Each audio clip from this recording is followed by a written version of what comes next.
Hay que imaginarse a un líder, pero al borde del colapso, a un pueblo tan oprimido que ya ni siquiera puede soñar con ser libre. Y en medio de todo, una respuesta divina que lo viene a cambiar todo. Justo de eso vamos a hablar hoy, de un momento de crisis tremenda en el antiguo Egipto y de cómo la revelación de un solo nombre pudo volver a encender esa llamita de la esperanza. Y con estas palabras, que no vienen de un enemigo, sino del propio Moisés a Dios, es que arranca nuestra historia. Es una pregunta cargadísima de angustia. Es el grito desesperado de un líder que siente que su misión ha fracasado, pero catastróficamente. A ver, para poner un poco de contexto, estamos en un punto súper crítico. Moisés, pues, siguiendo el mandato divino, ya confrontó al faraón. Fue a exigirle que liberara a los israelitas. Pero el resultado fue exactamente lo contrario de lo que se esperaba. El faraón no solo se niega, sino que, peor tantito, intensifica la carga de trabajo sobre los esclavos. Les quita la paja que necesitaban para hacer ladrillos y aún así les exige la misma cuota de producción. El sufrimiento se multiplica y, claro, el pueblo culpa a Moisés. Es justo en este momento que él se voltea con Dios y le suelta esa pregunta tan devastadora. Y la respuesta de Dios no es una simple palmadita en la espalda, ¿eh? En lugar de decir, tranquilo, todo va a estar bien, Dios responde con un enigma, con una revelación sobre su propia identidad que se enfoca en la diferencia entre dos de sus nombres. Aquí es donde la cosa se pone de verdad fascinante. Dios le explica que a los patriarcas, a Abraham, a Isaac y a Jacob, se les reveló como El Shaddai, el Dios omnipotente. Pero a Moisés y a su generación se les va a revelar con un nombre distinto, JHWH, uno que ellos no habían conocido en toda su plenitud. ¿Y qué significa este cambio? ¿Por qué es tan importante? Para poder cachar bien la respuesta de Dios, tenemos que meternos a fondo en el significado de estos dos nombres. Porque no son solo etiquetas, representan dos facetas completamente distintas de la relación de Dios con la humanidad, o sea, dos realidades diferentes. Por un lado, tenemos El Shaddai, Dios omnipotente. Este es el nombre que se asocia con el poder de hacer promesas. A los patriarcas se les prometió una tierra y una descendencia enorme. El Shaddai era esa garantía de que Dios tenía el poder suficiente para en un futuro cumplir con esa promesa. Era, por así decirlo, el Dios del potencial, de la herencia que estaba por venir. Pero por otro lado está YHWH, el Eterno. Este es el nombre del cumplimiento. Como lo explica el comentarista Rashi, este nombre significa aquel que es fiel para hacer que su palabra se verifique. Ya no estamos hablando de una promesa futuro, sino de la acción en el presente. O sea, Dios le está diciendo a Moisés, ¿sabes qué? La era de la promesa se acabó. Ahora empieza la era del cumplimiento.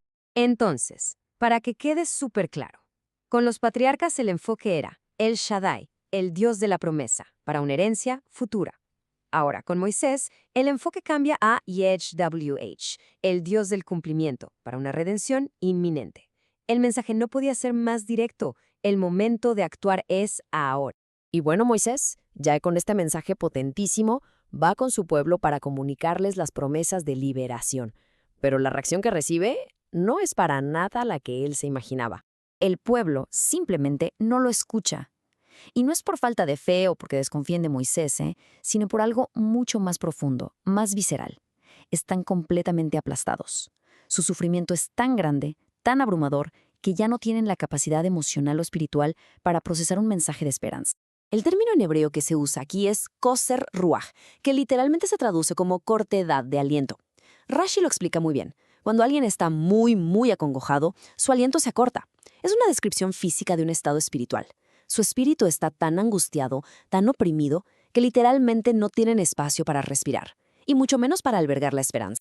Claro, este rechazo del pueblo lleva a Moisés a su punto más bajo. Su lógica es, si mi propia gente, los que se van a beneficiar de todo esto, no pueden ni escucharme, ¿qué esperanza tengo con el faraón? Su crisis se vuelve hacia adentro, hacia sus propias dudas. Y Moisés presenta un argumento que, desde la desesperación, es lógicamente impecable. Es un razonamiento que va de lo menor a lo mayor. O sea, si los israelitas que se mueren por la libertad no me hacen caso, ¿por qué me va a escuchar el faraón, a quien todo esto le perjudica?